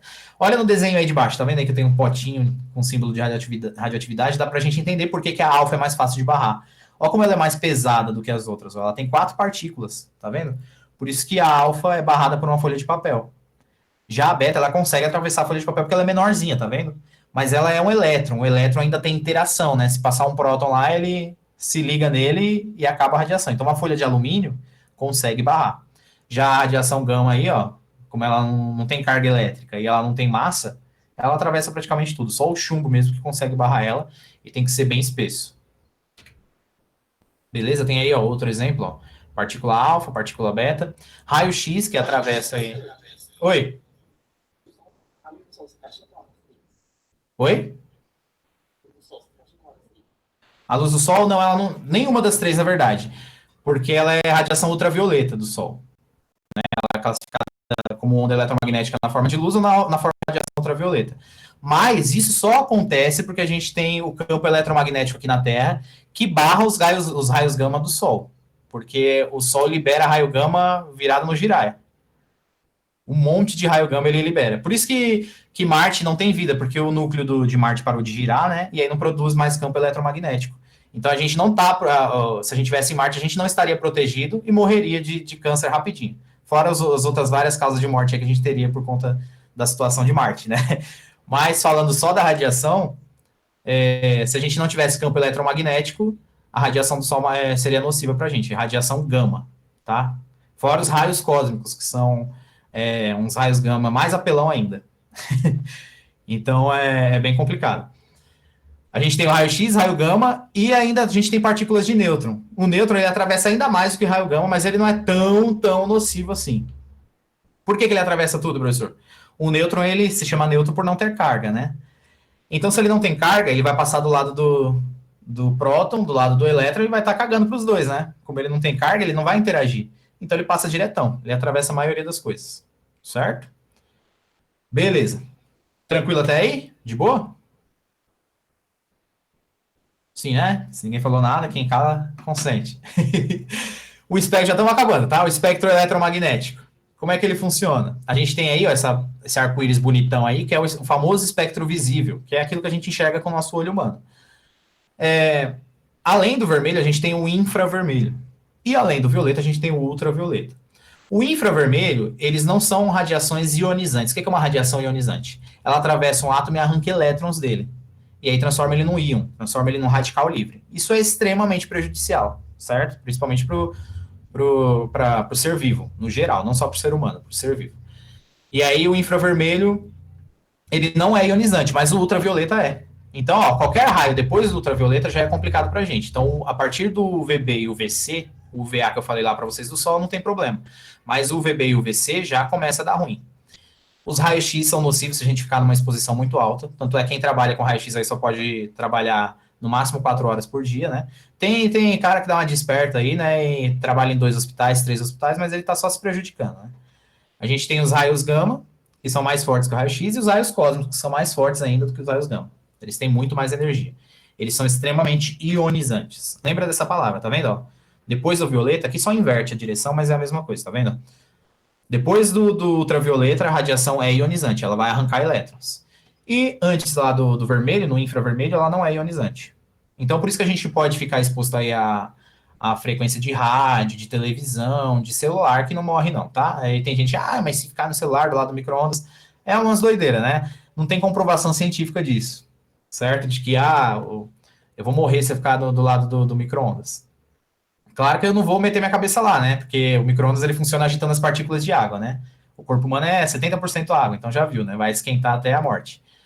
Mas não é nada nocivo, beleza? Mas as radiações ionizantes, aquelas depois do ultravioleta, são extremamente perigosas. E aí todas as radiações que a gente falou aqui da radioatividade são ionizantes, certo? Aqui o mesmo esquema, tá vendo? Oi, pode falar. é que, tipo, eu vou ter que sair agora. Vocês estão gravando pra postar no YouTube? Sim, É que o eu vou pessoal ter aí que sempre sair. grava. Aí eu vejo o resto no YouTube. Eu vejo o Tranquilo, resto no lá, sem YouTube, tá bom? problema. É que eu vou ter que sair agora. Fechou, Tá valeu. bom, tchau. Tchau. Tchau. Então, galera, ó, eu tenho a radiação aí, ó, e a gente percebe que a radiação que é ionizante, ó, ela tem mais energia. Como eu sei, professor, que ela tem mais energia? Porque a frequência dela, tá vendo aí, ó, os picos e vales aí, a ondinha, ela é maior, a radiação é maior, certo? Por isso que ela é ionizante, que ela tem uma energia, ela carrega uma energia muito grande. E aí, ó, só pra gente ter uma noção aí da história da radioatividade, ó, em 85, o Röntgen descobre os raios-x. Mesmo sendo o raio-x, já falei para vocês, um fenômeno atômico, ele foi considerado durante muito tempo um fenômeno nuclear. Tanto é que a unidade para medir radioatividade é o Röntgen. Se vocês assistirem aí Chernobyl, vocês vão ver que eles falam o tempo inteiro, tá em 12 mil Röntgen, tá em não sei quantos Röntgens, que é a unidade de medida para radiação. Em 96, Becquerel estava estudando sais de urânio. Em 1902, Marie e Pierre descobriram o rádio. Em 1903, Marie, Pierre e Becquerel dividiram o Nobel de Física. E em 1911, Marie sozinha recebeu o Nobel de Química pela descoberta do polônio. E do rádio também, tá? Que não está aí no texto. Certo? Onde eu uso, professor, a física nuclear? Onde eu posso dar exemplo aí da física nuclear? A primeira aplicação que todo mundo pensa na hora que ouve falar em nuclear é a aplicação militar, né? Por quê? Porque a gente ouve muito falar aí nas bombas nucleares da Segunda Guerra Mundial. A gente tem aí a bomba de Hiroshima, né, que foi chamada de Little Boy, uma tradução aí literal de menininha, né, foi chamada essa bomba, que foi lançada em Hiroshima, lá em agosto de 45. E a gente tem a Fat Man, que seria aí homem gordo, né, numa tradução literal, que foi lançada em Nagasaki, em 45. Elas são bombas diferentes. Essa aqui é de urânio, a bomba de Hiroshima, e a de Nagasaki é de plutônio. Foi meio que um teste que os Estados Unidos fez. Vamos testar aí nossas duas bombas aí e matar uma renca de gente. E aí eles fizeram essa bomba aí durante a Segunda Guerra Mundial, ela foi lançada, e aí todos se surpreenderam com o efeito nocivo da bomba, porque até então não se tinha noção do que poderia fazer, né? Tanto é que na hora o Japão lá pediu arrego, os Estados Unidos se arrependeu amargamente, mas a merda já estava feita, né? E aí como que elas funcionam? A bomba de urânio, ela funciona como se fosse um canhão. Eu coloco um pedacinho de urânio enriquecido lá na ponta e um pedacinho de urânio lá em cima. Deixo eles bem separados. Só que esse urânio não pode ser qualquer urânio, tem que ser um urânio enriquecido. O que é um urânio enriquecido? Eu começo a colocar nêutrons dentro do núcleo dele. Colocar ou tirar, dependendo da situação. E aí o átomo fica muito instável. Imagina que eu tenho um colega lá meu que ele até é de boa. Mas aí eu peso na dele, irrito ele, encho o saco dele. Ele vai ficar irritadão, certo? Ao ponto de, tipo, se eu tocar nele, ele perde a linha e parte para cima. É isso que eles fazem com o urânio. Enriquecem o urânio até um ponto em que ele vai ficar extremamente reativo. E aí, quando eu solto a bomba, eu libero um mecanismo que faz esse primeiro pedaço de urânio chocar com o segundo. Esse choque extremo aí libera uma reação em cadeia. E a reação em cadeia libera toda a energia nuclear que está dentro de um átomo. Por que a energia nuclear é tão forte, professor? Porque, ó, pensem assim, os prótons são positivos, não são? Se eles são todos positivos, por que eles estão ligados, então, no núcleo e eles não se afastam, se eles são positivos? A gente aprendeu lá, desde do 9º ano lá, que cargas iguais se repelem, cargas opostas se atraem. Se todas são opostas, são iguais, por que elas não se repelem? Porque a gente tem os prótons ligados aos nêutrons numa força chamada de força forte, que é uma das 4 forças fundamentais da natureza. Quais são as 4 forças fundamentais? O eletromagnetismo, a gravidade, a força forte e a força fraca. A força forte é essa força que mantém os prótons ligados aos nêutrons no núcleo. É uma força gigantesca. Imagina lá, quando a gente tenta colocar 2 ímãs, a gente não consegue, né? Imagina um monte de prótons, que são cargas iguais. Então é uma força muito grande. Se por um acaso eu libero essa força pode ser usada da forma que foi usada aí como bomba, certo? A bomba de plutônio, ela funciona diferente. Ela é redondinha assim, que ela deixa o plutônio enriquecido lá no centro. E aí, quando eles soltam a bomba, eles acionam um monte de explosivos que ficam em volta. E esses explosivos fazem pressão em cima do plutônio enriquecido e o plutônio gera uma reação em cadeia. E depois a gente tem a bomba de hidrogênio, que é a pior de todas, né? Porque ela não é bomba de fissão nuclear, a gente vai ver daqui a pouquinho. Ela é bomba de fusão. Então, ela libera uma energia muito maior, ela libera a energia semelhante lá à energia que o Sol produz, certo? Porque o Sol também produz por energia de fusão nuclear. Claro, não na mesma intensidade, né? Porque o Sol é o tamanho do Sol, né? Mas é a mesma energia produzida, certo? Consequências aí das bombas de Hiroshima e de Nagasaki, ó. Essa é uma pessoa que estava próxima à bomba. Você vê que a pele foi totalmente incinerada, virou carvão, né? É tenso de ver. A gente tem aí também pessoas que estavam relativamente distantes da explosão e foram afetadas. A gente tem uma menininha aqui no canto, ó, que a retina dela queimou só dela olhar para o brilho e para o calor da explosão. Ela ficou cega, a retina tá branquinha, se vocês olharem aí. Né? São consequências aí da explosão de Hiroshima e Nagasaki. Isso aqui são consequências que aconteceram depois por conta da radiação que ficou no local. Então, ó, um tomate todo bugado aí por conta da radiação. Porque lembra que eu falei que a radiação é ionizante? Ela atravessa a célula e arranca elétrons. Isso deixa a célula defeituosa. E as células, a gente sabe lá pela biologia que ela se reproduz, né? Por mitose lá. E o que acontece? Se eu tenho uma célula defeituosa, ela vai formar duas. Essas duas vão formar quatro. As quatro vão formar 16. E aí, exponencialmente. Certo?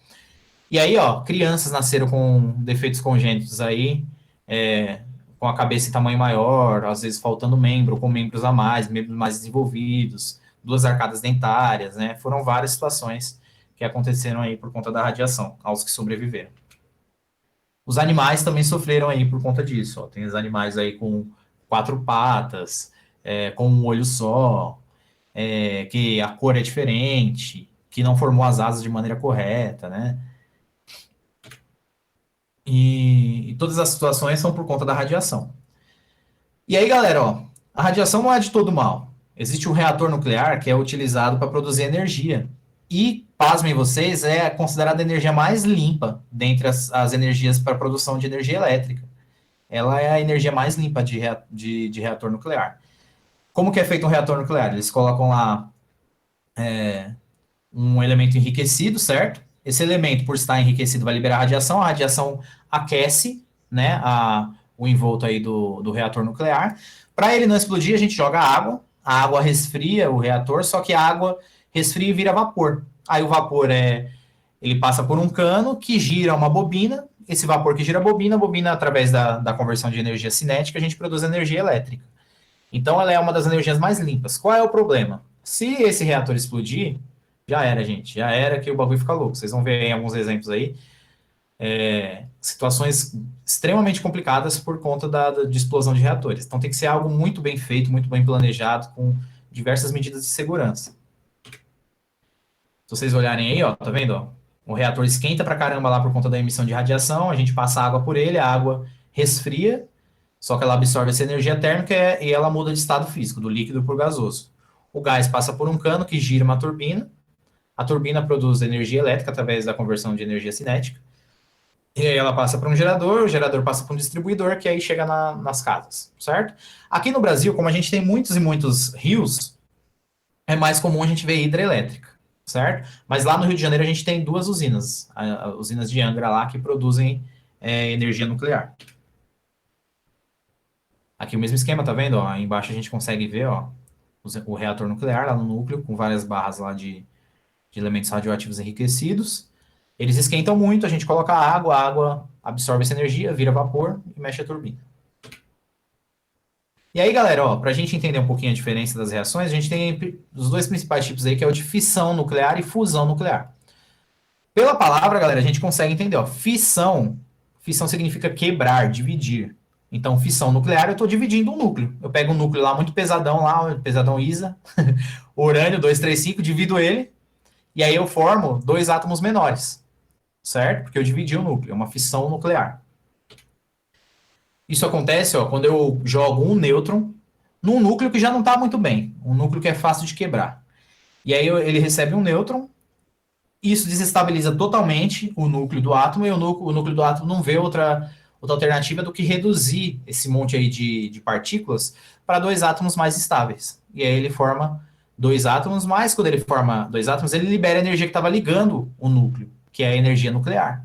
E essa energia nuclear é liberada, e o pior, ele libera novamente um nêutron. Então, ó que bagulho louco.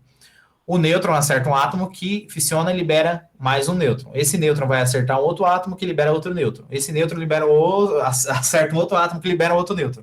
Isso forma o que a gente chama de reação em cadeia, certo? Que é a famosa reação nuclear em cadeia. Imagina que eu coloco aqui na minha frente uma peça de dominó, atrás dela 2, depois 3, 4, 5, até chegar em 100. Para eu derrubar 100, basta eu derrubar a primeira. e o resto vai acontecer naturalmente, por causa da reação em cadeia. É o que acontece nos núcleos. Olha lá, ó, eu tenho o núcleo de urânio, ele recebe um nêutron, desestabiliza totalmente, e aí ele quebra, ele forma o bário e o criptônio, que são mais estáveis, certo? E aí ele libera essa energia e libera um nêutron. Libera 3 nêutrons. Cada nêutron vai acertar um átomo diferente de urânio, que vai liberar mais 3 nêutrons cada um, que vai acertar mais 3 átomos de urânio. Por isso que a reação é muito grande e é muito rápida a explosão. E aí, em contrapartida, eu tenho a fusão nuclear. Para quem assistiu Dragon Ball, essa é fácil de entender, né? Fusão é quando eu misturo 2 átomos pequenininhos e formo um átomo maior, né? Então, ela acontece... Geralmente, a gente tem um exemplo aqui, ó, de 2 átomos de hidrogênio, né? A gente tem o deutério e o trítio, que são isótopos aí de hidrogênio. A diferença entre eles é que o deutério tem um nêutron e o trítio tem 2 nêutrons. Mas lembra que eu falei que o número atômico, a quantidade de prótons, é o RG do átomo? Então, se eu tenho 1 no deutério e 1 no trítio, os 2 são hidrogênios. Porque quem tem um único próton na tabela periódica lá é o hidrogênio. 2 já é o hélio. 3 é o lítio. Então, se eu tenho um próton, ele vai ser aquele elemento. E aí os isótopos é quando varia na quantidade de nêutrons. Então eu tenho lá o deutério que se mistura com o trítio e forma o hélio. É o que o nosso Sol faz, certo? E aí a energia que é liberada quando acontece a fusão é muito maior do que a energia liberada na fissão, né? Olha que bagulho louco. Então o Sol produz muito mais energia e, consequentemente, a bomba de hidrogênio que a gente falou, ela vai produzir muito mais energia do que a bomba de Hiroshima e de Nagasaki. Então aí, ó, tá vendo? Eu tenho exemplos aí do deutério de novo se ligando ao trítio, formando o hélio. Eu tenho o caso do nitrogênio também se juntando ao hidrogênio, que forma o oxigênio. O oxigênio sofre uma radiação alfa, ou seja, perde 2 prótons e 2 nêutrons, forma o carbono. O carbono sofre uma radiação gama e continua sendo carbono. Beleza? Lembra lá que a gama ela não tem massa, né? Então ela não vai transformar o elemento, ela só vai liberar a desgraça. Beleza? Continuando aí, ó. A diferença da fissão e da fusão é basicamente, a fissão é quebra e a fusão é junção, é combinação. Beleza? Então lembre sempre disso, ó. Fusão é quando eu misturo. Lembra lá da fusão do Dragon Ball, para ficar maior, né? E a fissão é quando eu tenho quebra, é quando eu divido. Beleza? Ambas liberam muita energia nuclear. Aí a gente tem a bomba de hidrogênio, que é a arma nuclear, ela foi testada lá em 31 de outubro de 52, no Oceano Pacífico, e foi o primeiro teste de arma termonuclear, que é o caso aí da bomba de hidrogênio que a gente está falando. Como é que ela funciona? Um videozinho rapidinho aqui para vocês entenderem mais ou menos. Ao contrário da bomba atômica, em que a explosão acontece a partir da fissão de um núcleo atômico pesado, a bomba de hidrogênio usa o princípio da fusão nuclear. Isto acontece quando 2 isótopos de hidrogênio se combinam. A explosão de uma bomba H acontece em 2 etapas. A energia liberada vem de uma série de fissões que geram a temperatura elevada necessária para iniciar a reação. Tudo acontece em uma fração de segundo. A bomba H também é conhecida como termonuclear. Ela libera uma energia superior à do centro do Sol, que é mais potente do que as bombas atômicas lançadas pelos Estados Unidos contra Hiroshima e Nagasaki em 1945. A potência de uma bomba atômica é medida em quilotons. Eles equivalem a milhares de toneladas de TNT. Já a bomba de hidrogênio é medida em megatons. Eles equivalem a milhões de toneladas de TNT. Até hoje, nenhuma bomba H foi usada numa guerra. Em 52, os Estados Unidos se tornaram o primeiro país a testar uma delas no Pacífico. Um ano depois, foi a vez da União Soviética. Em 61, os soviéticos realizaram a maior explosão até hoje, quando detonaram a Tsar Bomba no Ártico.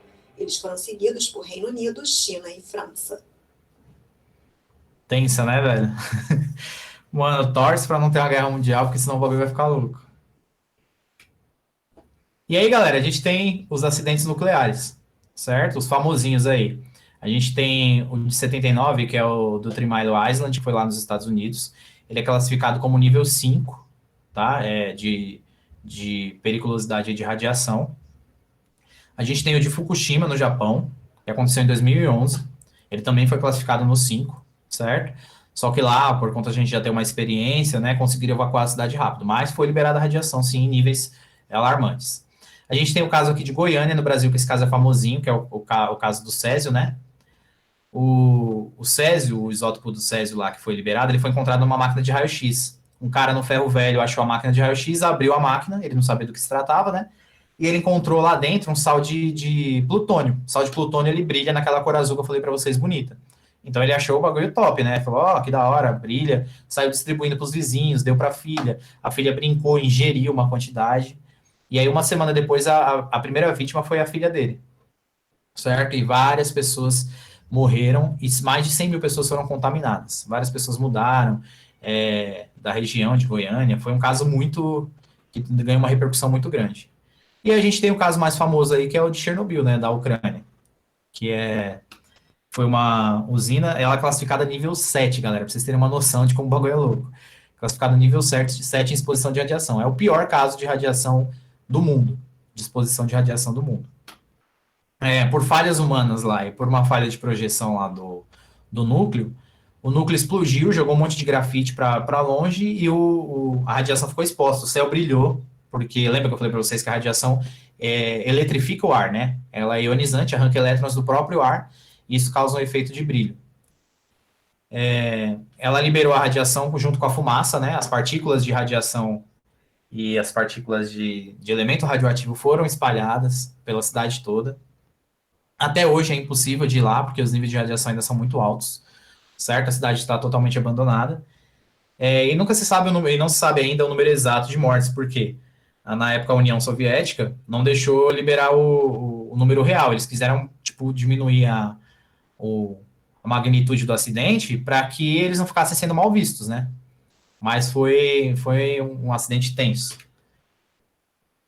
Se vocês olharem aí, ó, aqui nessa primeira foto aí a gente tem um núcleo que explodiu, certo? E aí o elemento ficou vazando aí durante dias, meses. A gente tem a cidade abandonada aí, um parquinho abandonado. E aqui embaixo a gente tem o elemento mais radioativo da Terra, que eles chamam de pata de elefante, que é uma mistura dos destroços lá do acidente mais os elementos radioativos. Essa pessoa aí que tirou a foto, ela morreu pouco tempo depois, por conta da emissão de radiação. Mesmo com material protetivo, né, contra a radiação foi muito forte. Então ele também não aguentou. Esse é um dos grandes mistérios da ciência aí, é ver um jeito para poder estudar essa pata de elefante aí, porque ela é tão radioativa. Aqui eu falei para vocês, ó, que o Brasil, a gente tem usina nuclear, né, lá no Rio de Janeiro. Ó, a gente tem a Angra 1 e a Angra 2. E a gente tem várias reservas de urânio no Brasil. O Brasil é um país muito rico, né, em materiais provenientes da natureza, só que a gente não sabe aproveitar isso aí, má administração, né? Mas enfim, outro assunto.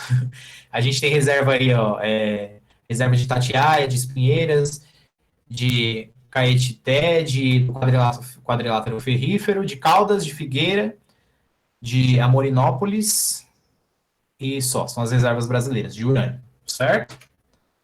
Aplicações da radioatividade, onde eu uso a radioatividade. No começo, como não sabia que ela era prejudicial, né? Teve gente que usou ela até em maquiagem, né? A gente teve até pó facial lançado aí, era Torrádia, o nome dela, em referência ao tório e o rádio, né? Que são elementos radioativos. Depois descobriu-se a radiação, né? E aí ela começou a ser aplicada em outras situações. Ela é aplicada na datação de carbono, certo? Que a gente vai falar um pouquinho daqui a pouco, bem rapidinho. É o nosso último assunto. Ela é usada em ressonância magnética. Ela é utilizada lá na medicina nuclear, tá vendo? Ó? Uma radiação que não é nociva, certo? Se ela for projetada no nosso corpo por pouco tempo. E aí a gente consegue atingir os diferentes tecidos do corpo. E aí a gente consegue perceber aí como está o nosso corpo por dentro sem ter que dividir nossa cabeça, por exemplo, para fazer uma ressonância do cérebro, né? Isso aqui foi um avanço muito significativo na medicina e na ciência. Como é que funciona também as aplicações de radioterapia, quimioterapia? É lançada uma radiação numa parte específica do corpo da pessoa, certo? Essa radiação, ela vai matar as células, mas vai matar as células que estão causando tumor, que são células defeituosas. O problema é que ela também destrói células um pouco mais fracas, como células capilares, né? Por isso que o cabelo cai quando se faz muita radiação, as unhas ficam mais fracas, né? Por conta disso. Mas isso aqui também é um avanço muito grande da ciência e da medicina, porque várias e várias vezes é possível curar o câncer, né? Uma doença que até então não se tem uma cura definitiva. A gente consegue um tratamento para o câncer e a pessoa consegue até se curar. Porque às vezes o câncer volta, professor? Lembra que eu falei para vocês que é uma célula defeituosa? Às vezes a célula volta a se multiplicar e aí o câncer retorna. Ou às vezes a célula se multiplica para outras partes do corpo. E aí acontece o que a gente chama, o pessoal chama medicina de metástase, né? Que é o espalhamento do câncer. E por isso que existem casos que nem a radioterapia funciona, né? Porque se, por exemplo, se espalhar para o corpo todo, a gente vai colocar radiação e vai matar a pessoa da mesma forma. Beleza? Quem puder ver aí Chernobyl, assistir Chernobyl, vocês vão ter uma noção do que acontece com a pessoa quando ela recebe radiação. Se a pessoa estava muito próxima, ela morre em questão de uma semana, dependendo da quantidade. Teve pessoas que morreram no local e teve pessoas que morreram uma semana depois com a radiação. E a radiação ela vai dilacerando a célula. E aí o que acontece? A pessoa vira uma poça de sangue. Tem um relato de uma mulher que viu o marido morrer, ela falou que o marido virou uma poça de sangue, que ele sangrava o tempo inteiro, porque as veias começam a estourar, jorrar sangue para tudo que é lado, a pele deteriora. É muito sofrido mesmo, e é muito rápido, né? Naqueles que a radiação não foi uma exposição tão grande, ela causa defeito na célula, e aí a célula vai te multiplicando e vira um câncer, mas isso acontece aí num período de 5, 10, 15 anos. Existe, inclusive, casos em que pessoas não desenvolveram câncer, que é os famosos 3 mergulhadores. Eu, inclusive, achava que foi muito divulgado na época que os 3 mergulhadores que entraram lá na usina para poder desligar as válvulas de água, eu aprendi que eles tinham morrido, que eles iam morrer uma semana depois, mas depois eu soube, inclusive através da série Chernobyl, que eles sobreviveram durante muito tempo e 2 ainda estão vivos, né? Então existem casos aí que a radiação, a exposição não é tão complicada. Mas o pessoal que estava trabalhando em Chernobyl lá dentro, o pessoal que cuidava do reator, todos eles morreram com questão de 1 a 2 semanas. Um cara sobreviveu, mas 5 anos depois morreu também por conta de leucemia, por causa da radiação, certo? Para a gente terminar aí, galera, existe a cinética das emissões radioativas. O que é isso? O núcleo estável de um átomo, que a gente chama de radionuclídeo, ou só de nuclídeo, ou de isótopo, tanto faz, quando eles sofrem radiação alfa e beta, eles decaem, lembra que eu falei para vocês? E aí eles procuram se tornar menos instáveis, até que chegar mais ou menos no chumbo. Quando ele chega no chumbo, aí eles param de realizar decaimento. E aí, ó, esse conjunto de elementos que são gerados aí por conta desse decaimento, a gente chama de série radioativa. Por exemplo, tem o do tório aí, ó. O tório, ele tem 90. Lembra que eu falei que o ideal é que ele fique perto do chumbo, 82? Então, ele vai fazer radiação alfa e beta até reduzir esse 90 para 82. Então, ó que bagulho louco. Lá. O tório reduz para 88, que vira o rádio, uma radiação alfa. Depois ele sofre uma beta, vira o actinídeo. Depois ele... Outra beta, vira o tório. Outra beta, vira o rádio. Outra alfa, vira o rondônio. Depois vira o polônio. E aí vai virando chumbo, bismuto. Chumbo de novo até chegar no chumbo estável, que é 82. Então, isso acontece conforme o passar do tempo. Aí ele até fala aqui no texto, dessa forma, podemos afirmar que todos os elementos radioativos vão se desintegrando com o passar do tempo. Mas quanto tempo leva para que o isótopo radioativo desintegre-se completamente? Isso depende do elemento químico. Cada elemento químico tem um tempo de desintegração. E a gente chama esse período aí de desintegração de tempo de meia-vida, que é o tempo necessário para eu reduzir a minha quantidade que eu tenho lá de radiação, de elemento radioativo, pela metade, certo? Então, vamos supor que eu tenho 1 quilo. O meu tempo de meia-vida é o tempo que eu vou demorar para reduzir esse 1 quilo de elemento radioativo para meio quilo, certo? E esse tempo, galera, independe da quantidade que eu tenho. Eu posso ter lá 1 tonelada de material radioativo e 1 grama. Tanto a 1 tonelada quanto 1 grama vão levar o mesmo tempo específico de meia-vida, certo? E aí tem elementos que desintegram muito rápido. Por exemplo, aqui, ó, o carbono 15. Em 2,4 segundos, ele sofre uma redução pela metade na massa dele. Mas eu tenho elementos aí, por exemplo, o urânio 238, que ele tem mais de 5 bilhões de anos para sofrer a primeira meia-vida dele. Então, o urânio, ele tem a idade estimada aí da Terra, o urânio 238, certo? Então, tem elementos que demoram anos. Qual o lado bom e o lado ruim disso? O lado ruim é que, por exemplo, lá em Chernobyl vai demorar anos e anos, centenas de anos, até que todo elemento radioativo seja reduzido, toda a massa seja reduzida a zero, certo? Qual é o lado bom disso? Eles usam isso do carbono 14, que eu falei para vocês. Um ser humano, quando ele morre, ele libera mais ou menos, ele tem uma concentração mais ou menos de 10 ppb de carbono 14 quando ele morre, tá? Qualquer ser humano, qualquer ser vivo, na verdade. Ele tem presente na composição dele 10 ppb de carbono. ppb é parte por bilhão, tá? Se eu pegar o ser humano e dividir em 1 bilhão de partes, 10 dessas partes de 1 bilhão vai ser só carbono 14, beleza? Então, ó, se um ser humano, um ser vivo, morre com 10 ppm, e aí eu encontro lá um fóssil, e eu vou medir a quantidade dele de carbono 14, dependendo da quantidade, eu consigo dizer quantas meia-vidas o carbono 14 sofreu. E aí eu consigo saber mais ou menos a idade daquele fóssil. Isso é muito foda, isso é muito louco. Então, ó, vamos por lá. Vocês sabem, eu tenho aí na tabelinha que o carbono 14 leva 5.730 anos para sofrer a primeira meia-vida dele. Então, se eu tiver 1 quilo de carbono 14, depois de 5.730 anos, eu vou ter meio quilo. Depois de mais 5.730 anos, eu vou ter 250 gramas. E aí eu vou reduzindo sempre pela metade até que todo o carbono 14 seja transformado em outros elementos, certo? Então, ó, se eu sei que um ser vivo morre com 10 ppb de carbono e eu encontrei um fóssil lá com 5 ppb de carbono, ou seja, metade do carbono que ele deveria ter, significa que ele reduziu metade da massa dele. Então, eu posso deduzir com relativa certeza que aquele fóssil tem, no mínimo, 5.730 anos, certo? Olha que bagulho louco, né? É um bagulho relativamente simples, mas que revoluciona a ciência, né? Eu consigo saber, inclusive, isso é muito utilizado para determinar a idade de fósseis, já foi utilizado quando falaram do manto de Jesus lá, que foi encontrado a túnica que cobriu Jesus, manchada de sangue, porque parece que tem numa radiografia parece o rosto de Jesus na manta, fizeram um teste, viram que a manta tem bem menos de 2.000 anos, né?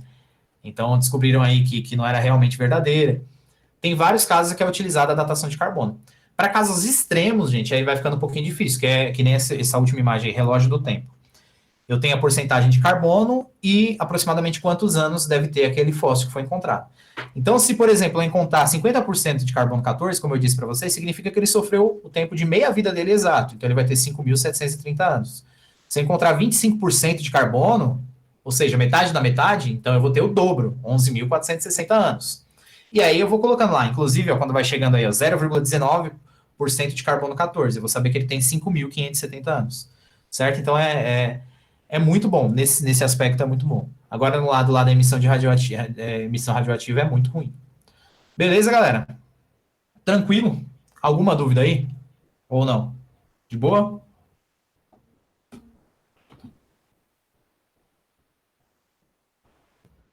Sim, não? Falei mais que a nega do leite, né? Mas é que eu tentei deixar, não deixar muito extensa a aula, porque se eu for falar mesmo, isso aqui vai levar umas 4 horas, se eu for falar parte por parte. Quem puder assistir, galera, assistam a série Chernobyl, que é muito boa, e assistam a Radioactive contando a vida da Marie Curie, certo? A galera do terceiro, esse é o tema, eu resumi mais ou menos o tema do terceiro bimestre inteiro, que a gente veria aí física atômica e física nuclear.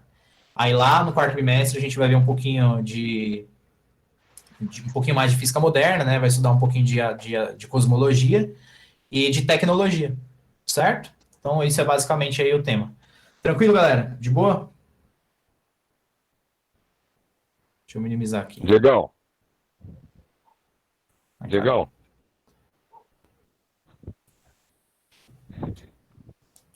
Fechou? Diego, tá ouvindo? Ah, tô ouvindo Saiu? agora. Não tá. Eu tava com mano. o volume baixo aqui, Júlio.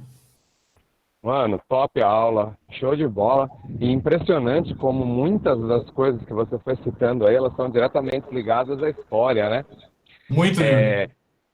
O filme da Marie Curie que você falou, por exemplo, quem assistir ele, cara, vai se impressionar. Parece mais um filme histórico do que qualquer outra coisa. Tá, é fora de série mesmo. Cara, teve até uma época lá na escola que eu combinei com o professor de história, a gente falou dos 70 anos da bomba atômica.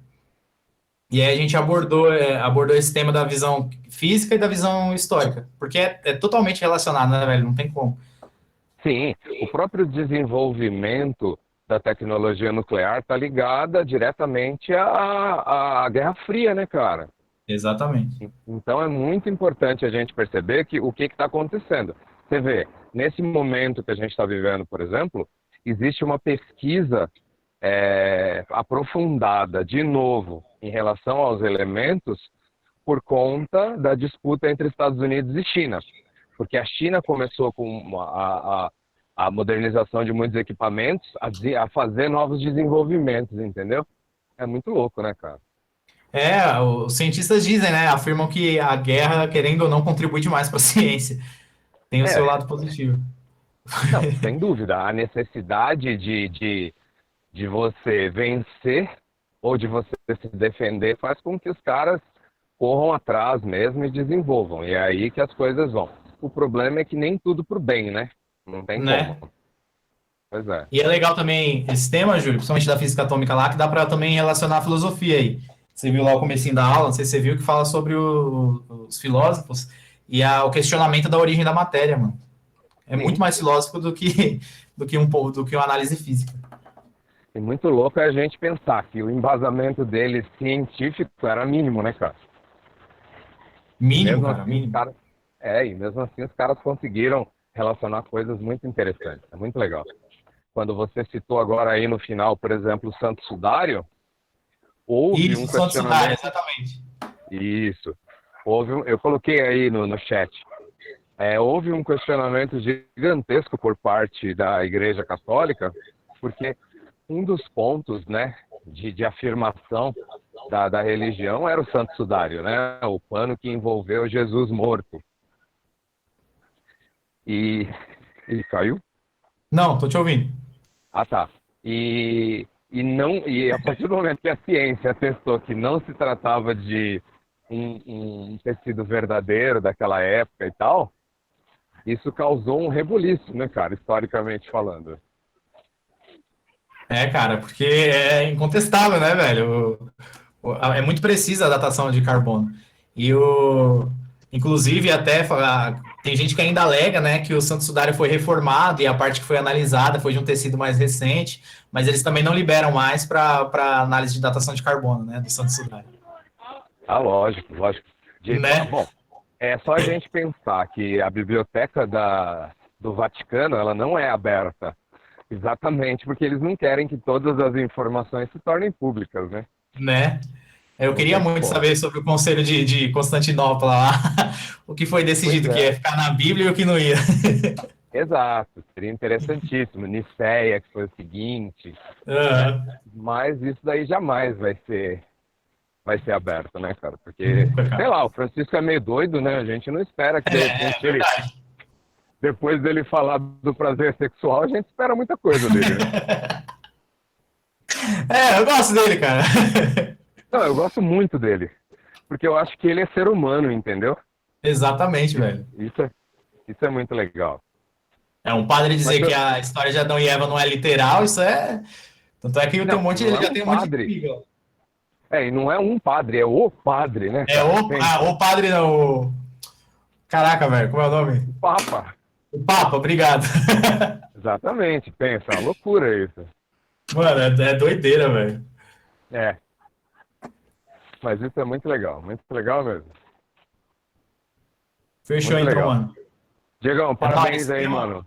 Valeu, mano. Esse Belíssima tema aula aqui, aí. ele tem pano pra manga, mano. E a galera gosta muito porque é um tema muito recorrente, né? A gente vê muito filme sendo lançado. Fizeram até um filme de terror de Chernobyl, velho. É uma bosta, mas fizeram. Então Sim, mas tem muita referência, velho. até porque existe sempre tudo que fica escondido, que não é 100% revelado, gera teorias, né? E no caso dos efeitos nucleares, isso é uma coisa que é guardada a 200 chaves. Então os caras se pautam nisso para fazer esse tipo de coisa, né, cara? Uhum. É importante lembrar aí, galera, o Júlio falou desse efeito nuclear, que não significa que o material recebeu radiação, que ele é radioativo, tá? Ele só é radioativo se ele tiver partículas de elementos radioativos. Então, por exemplo, os bombeiros lá de Chernobyl, quando eles foram tentar apagar um incêndio, que na verdade não era um incêndio, né? Era só calor sendo liberado pelo elemento radioativo. Mas quando eles foram lá, existiam partículas de elemento radioativo no ar que grudaram na roupa, e a roupa se tornou radioativa. Mas se ela recebesse uma descontaminação, a roupa não ia liberar mais radiação. Isso acontece, por exemplo, nos alimentos que a gente come. Eles recebem uma radiação para matar a maioria dos elementos nocivos e dos micróbios, né? Para eliminar os elementos nocivos e matar micróbios e bactérias. E aí não significa que eu estou comendo uma banana radioativa, que eu estou comendo lá uma cebola radioativa. Não. Ela recebeu radiação, mas ela não tem na estrutura dela elemento radioativo. Então ela não vai liberar a radiação, tá? Existe muito isso. Inclusive é questão de vestibular isso aí. Vira e mexe cai essa pergunta aí, que sobre a banana ou sobre a cebola, que eles recebem bastante radiação, porque são alimentos que estragam muito rápido se a gente deixar ele natural, né? Tanto é que quem vende orgânico aí não dura, né? Então ele recebe essa radiação e ela dura, o que duraria uma semana, dura 2 meses, né? Por conta dessa radiação que recebeu. Mas ele não é um alimento radioativo, tá? Só porque ele recebeu radiação.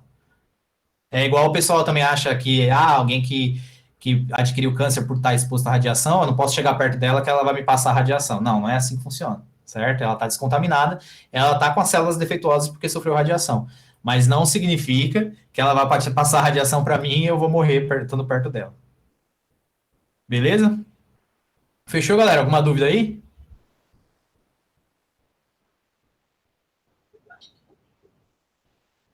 Então fechou, Lipe. É nóis. Galera, brigadão aí, viu, pela paciência em me ouvir, que eu falo mais que a mulher do Yakut. Mas valeu aí pela paciência. Qualquer dúvida, galera, me chamem aí. Me mandem no Instagram, porque meu WhatsApp eu demoro mesmo para responder. A Estela falou aí, é verdade. Porque, mano, eu tenho... Só de família eu tenho uns 7 grupos. Então vai acumulando lá, velho. Sua mensagem fica lá embaixo, eu não vejo. No Instagram, como eu não tem grupo, é bem mais fácil de eu ver. Então me manda por lá. Beleza? Valeu, galera. Obrigadão aí por me ouvir, viu?